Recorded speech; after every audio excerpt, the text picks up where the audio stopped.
Ministers, business leaders, distinguished guests, friends all. Technology and innovation are powerful forces for positive change. They are essential to our future prosperity, sustainability and well-being.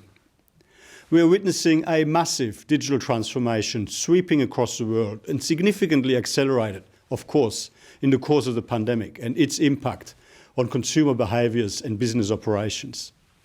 However, as technologies are rapidly transforming our economies and our everyday lives, responsible governance which keeps pace with developments is critical to optimising the benefits while better managing the potential risks associated with the digital transformation of our economies. Digitalisation has disrupted and reshaped competitive dynamics, creating new markets while transforming existing ones. Ensuring that policies and regulations remain appropriate and well adapted is key. Many economies are still struggling with sluggish productivity growth, declining business dynamism, growing market concentration, and increasing barriers preventing the full beneficial impact of the digital transformation. Indeed, many small and medium-sized enterprises are lagging behind in the digital transition, despite its clear benefits for resilience. For example, our data shows that SMEs, which made over 75% of their sales online, were 15 percentage points more likely to maintain their income during the pandemic.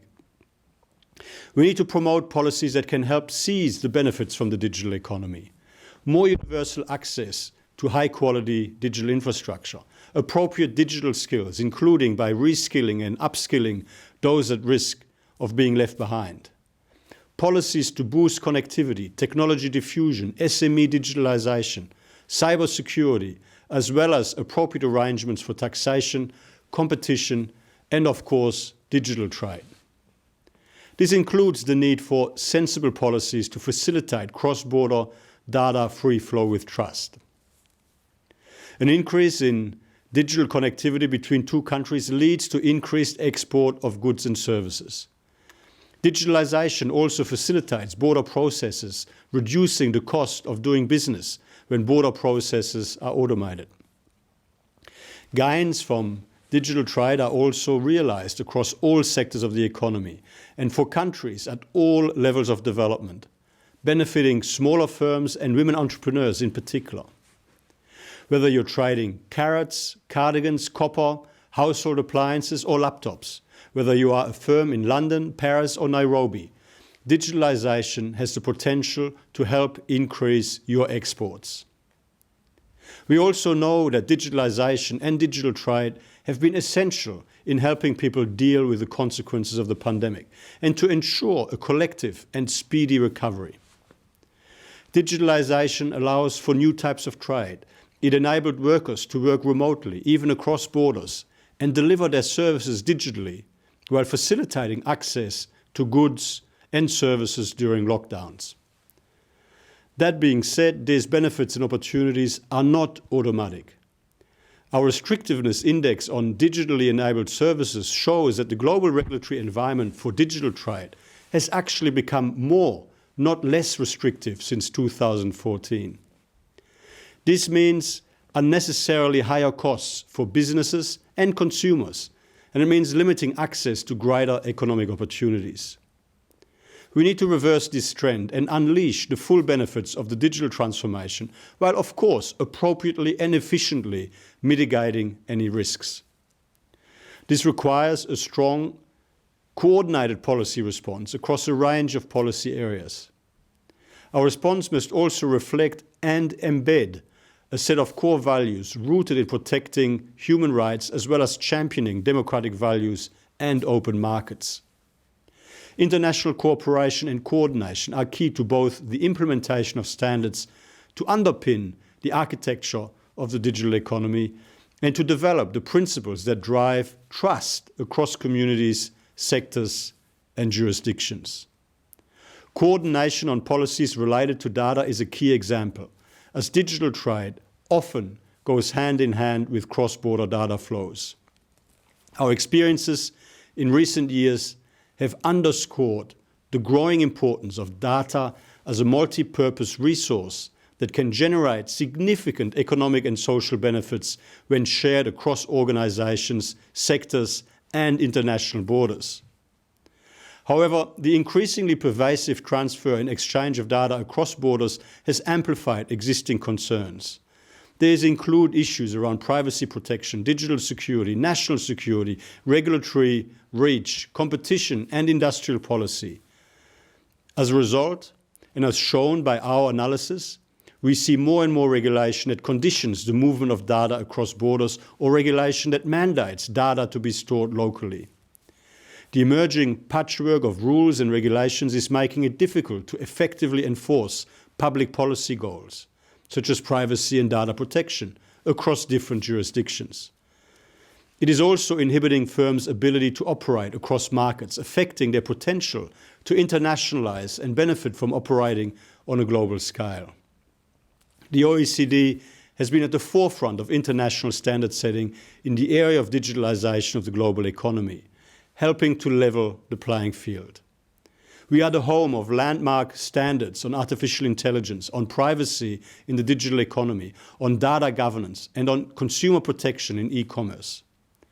These standards are ensuring fair competition between actors on the international arena and are also feeding into ongoing discussions, such as emerging e-commerce chapters in trade agreements and negotiations in the WTO Joint Statement Initiative on e-commerce, as well as in the G7, the G20, and APEC. Through the weight and leadership of OECD countries, these standards can become a shared, collective objective to which all countries can be invited to adhere and be held accountable. This is a unique opportunity to help shape the digital transformation, respond to the technological and global changes that are underway, and ensure that our policies are and remain fit for purpose. The OECD stands ready to work with all stakeholders and to continue to promote international cooperation and dialogue for global solutions to make digital trade more inclusive, more sustainable, and more resilient. Digital trade will continue to play an essential role in our road to recovery, and more so in the context of the reconstruction of Ukraine. So let us work together to design, develop, and deliver better digital trade policies for better lives. Thank you. Thank you, Secretary General Corman, for sharing your thoughts with us this morning. I'm Sean Heather, Senior Vice President of International Regulatory Affairs here at the Chamber. To build on what we just heard, we are pleased to get the perspective from industry, to understand how digital transformation is shaping business, and to hear what that means for data governance. We have perspectives from both the financial services and healthcare industries. Joining us today is the Chief Privacy Officer of MasterCard, Carolyn Laveau, and the Chief Digital Officer of Eli Lilly, Rich Carter. Welcome to you both. Before we talk about data governance and regulation, let's talk about how companies like yours are putting data to good use. Rich, you've been at Eli Lilly for more than 20 years. How have you seen your company digitally transform? And for your industry, where do you think things are headed? Hey, Sean. Yeah, it's a really interesting space. Digital transformation has been huge for Lilly. It's really affecting everything we do across our entire process, whether that's things like machine-driven drug discovery. So we're looking at for AI and ML to actually help us develop new medicines, whether that's in the clinical trial space, in the connected trial space, where we're developing digital biomarkers to actually help develop medicines and get them to patients faster, or whether it's in actually connecting and interacting directly with patients to help them who are using our medications improve their overall outcome by really trying to understand how the medicine is actually helping that specific individual. And I just see that trend continuing across the board as we continue to move forward. And Carolyn, from your vantage point, how is MasterCard harnessing data-driven innovation? Thanks, Sean, and thanks, Rich. Well, if you think about it, data is really at the center of commerce, right? So I'm going to give you two examples of how MasterCard, but also the whole financial industry, leverages data for innovation. The first is obviously to protect people from fraud. I think we all know that fraudsters are super smart, so we have to be smarter. And that requires a lot of expertise to develop these very sophisticated anti-fraud tools. But it also requires data. So data has to be collected from across the globe, has to be analyzed so that we can understand the fraud patterns, we can develop these models, and then we can hopefully detect and block fraud in real time. And this is becoming even more important since the pandemic, because as we all know, cyber attacks have been on the rise. And I'm sure that many of you have already received notifications when you were on a trip that your payment account or card credentials may have been compromised. So it really, really works. And the second area that I wanted to highlight is obviously open banking. As you know, open banking is being regulated in many countries around the globe and requires banks to share payment account information with third parties, so that these third parties can develop new innovative services for the benefit of consumers. And so open banking can empower consumers with budgeting, with investment planning, and so much more. And so we have been connecting banks with these third parties and providing them with value-added services. Now, for all these innovations to be embraced by people, they have to be trusted. And I'm sure that we're going to come to that actually, Sean, but obviously these innovations have to be designed with privacy and security top of mind by default and by design. So Carolyn, let me stay with you. Thinking about designing privacy with cyber and security in mind, what makes for good privacy regulation? How do you actually do that? And let me also ask, what does it mean for a company like MasterCard, who's operating in lots of jurisdictions, when you have different privacy laws that may require you to do different things? These are tough questions, Sean. So the first one in particular, what makes a good privacy law? So I think a good privacy law provides meaningful protections and rights for people, and at the same time, allows businesses to innovate responsibly with data, and obviously allows businesses to transfer data across the globe. And so a good privacy law is principle-based, because it has to be able to quickly adjust as consumers' expectations and technologies evolve. And then to your question, yes, today we face a tsunami of new laws and regulations that impact how companies can collect, use, and share data. We see new privacy laws in a couple of US states, but also in China, in Sri Lanka, in Thailand, Saudi Arabia, and so many more countries, right? And so we end up with a patchwork of laws that introduce highly complex and fragmented standards. So for a global company like ours, how do we really scale our operations while ensuring full compliance? And so let me give you a couple of things, a couple of examples as to how MasterCard is navigating this crazy landscape. So first of all, we design all our products and services with the highest privacy and security standards top of mind. And usually we take the GDPR as our baseline. And that gets us to about 80% of compliance. And then, of course, we make adjustments to comply with the local requirements. Then more and more, we leverage technology to automate and streamline this privacy compliance. And that allows us to create efficiencies in how we handle consumers' data access requests, how we manage their consent, etc. And then we rely on certifications. MasterCard has binding corporate rules, BCRs in place in Europe, in the UK. And we also have the APEC certifications, the cross-border privacy rules and privacy recognition for possessors. And these certifications are just great to allow us to transfer data in a compliant way, but even beyond compliance, really to earn and maintain the trust of our consumers. Now, let me finish by saying that I'm still a little bit concerned. And I'm concerned because this may not be enough in a world where data localization becomes the norm. And so we really need to reopen the dialogue about developing global or at least compatible standards on privacy, data, and technology. And I'm really thrilled to see the announcement from the US Department of Commerce that the APEC CBPRs will be extended to become a global CBPR forum on data flows. That actually is super aligned with what we have been advocated for, is to have a multilateral scheme that facilitates trusted data flows. And obviously, we are also very pleased to see the declaration for the future of the internet announced by the US and Europe and so many more countries. And so I would invite everyone to join this dialogue, because it's only through a collective effort and dialogue that we're going to be able to achieve these common standards and make that global digital economy work for everyone and everywhere. Carolyn, I think you gave two examples of good policy forums, such as the Declaration on the Future of the Internet and this new approach to opening up APEC CBPRs, because I think you hit home the point that moving data across borders is fundamental to today's economy. Rich, as the chief digital officer, thinking about things beyond privacy, there are actually very few regulations that govern data. Yet increasingly governments are kind of considering policy responses to things like AI. Where do you see data governance headed, and how do you think that might vary from one jurisdiction to the next? Yeah, I think it's interesting, Sean. I think Caroline shared a lot about how we should collect data and how we do that in the right way, following the right approaches and the right processes. I actually think there's an advancement that we need, which is how do we leverage that data and how do you turn that into insight, but how do you make sure that's valid insight and there's consistency across that? So if you take my industry, for example, in the pharmaceutical industry, if we generating information and insight around a patient and the use of the medication, we want to make sure if we're feeding that back to a physician, that the physician can believe and trust in that information and insight that we're providing.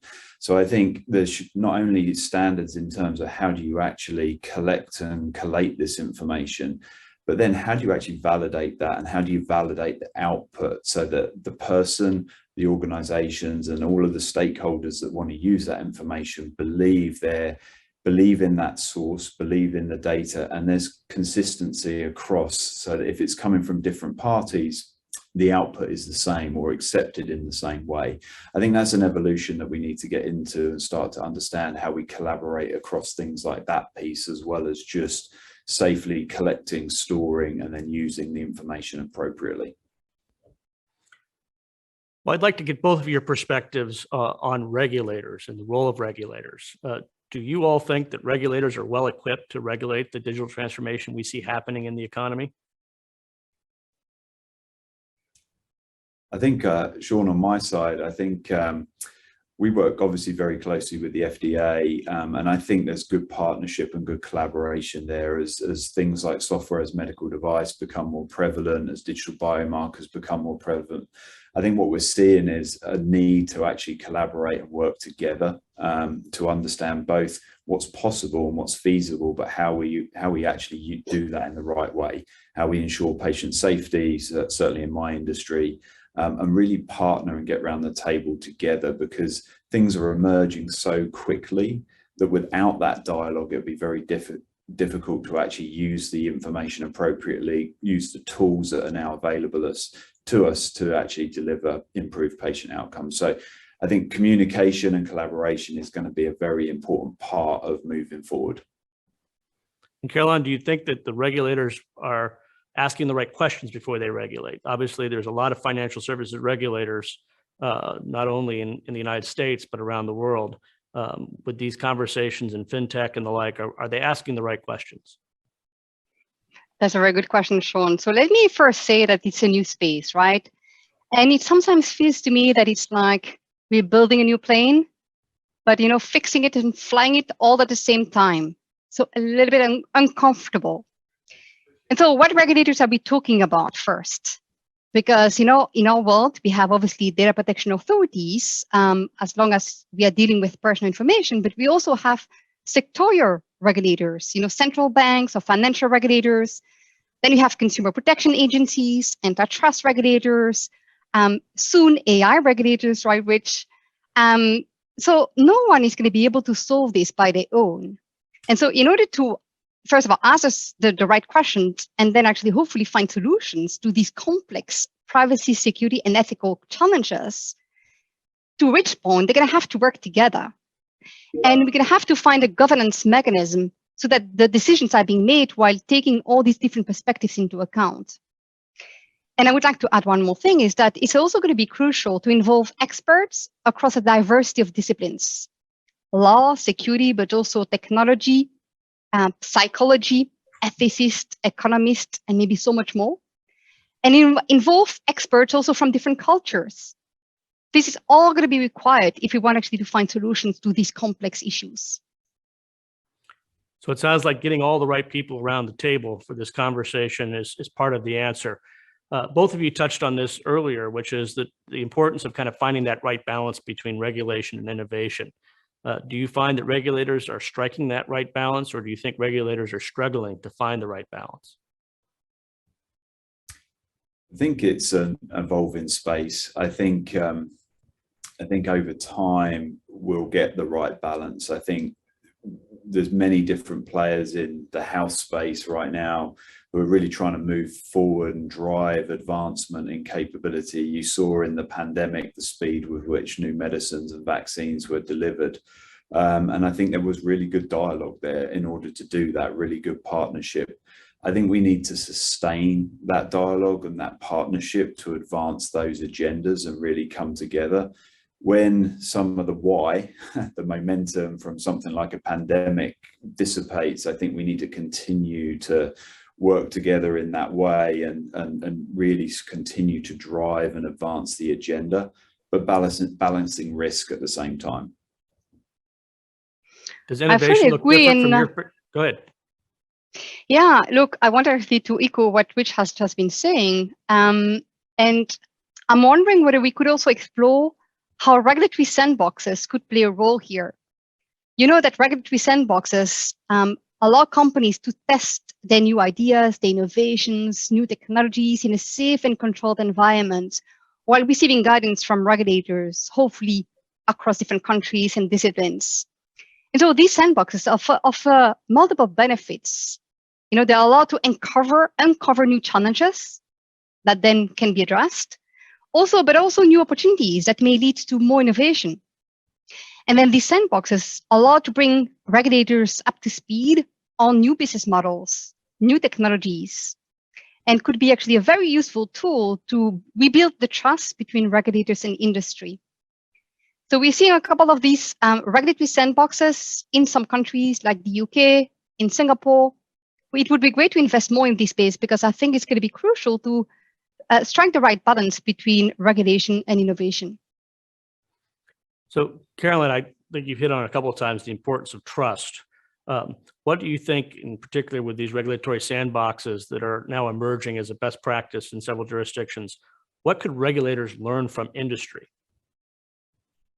I think, Sean, they can learn a lot. They can learn about, how a product is being designed, from the very early stage of the development until the launch phase. I think very often it's unclear to regulators of how it works. And then actually, what are the judgment calls that need to be made in that context? They can learn about new technologies because regulators are not always up to speed on the new technologies emerging. So it's really bringing regulators closer to the industry and to the market. And Rich, obviously, when you're talking about the FDA as the U.S. regulator in this space, they're there for an enforcement perspective. Is that awkward to have them in on the early stages of the development of a new product as almost a partner in the development? Is that an awkward situation, or is that one that is ultimately where we're headed and need to be? Yeah, I think it's, Sean, I think it's one where we actually need to be. I think we've seen that evolution with some of the work we've been doing over the last couple of years, where having them at the table is actually a critical part of that. I think, as Caroline said, being aware and being open to being educated and understanding some of the new concepts and the new capabilities and what the value is going to be for the individual or the patient in our case at the end of that is actually really important. And I think openness to change is probably the biggest risk there. I think as long as people are open to change and evolution with the right education, and we face this internally as well as with the regulatory bodies, right? Not always in my world, in the digital space, we're a pharma company and not everybody is on board with the change. They don't understand it. And once you start to educate and you start to understand the possibilities and the value that it can create, and the way you can do that in a safe and effective way, I think that's probably the biggest thing we need to do. But openness to change, and then the partnership. And I think we can do great things together. We saw that through the pandemic with the speed of vaccines and therapies coming to market. And if we can continue to do that, I think we'll be in a good place for the future. So let me close with this question.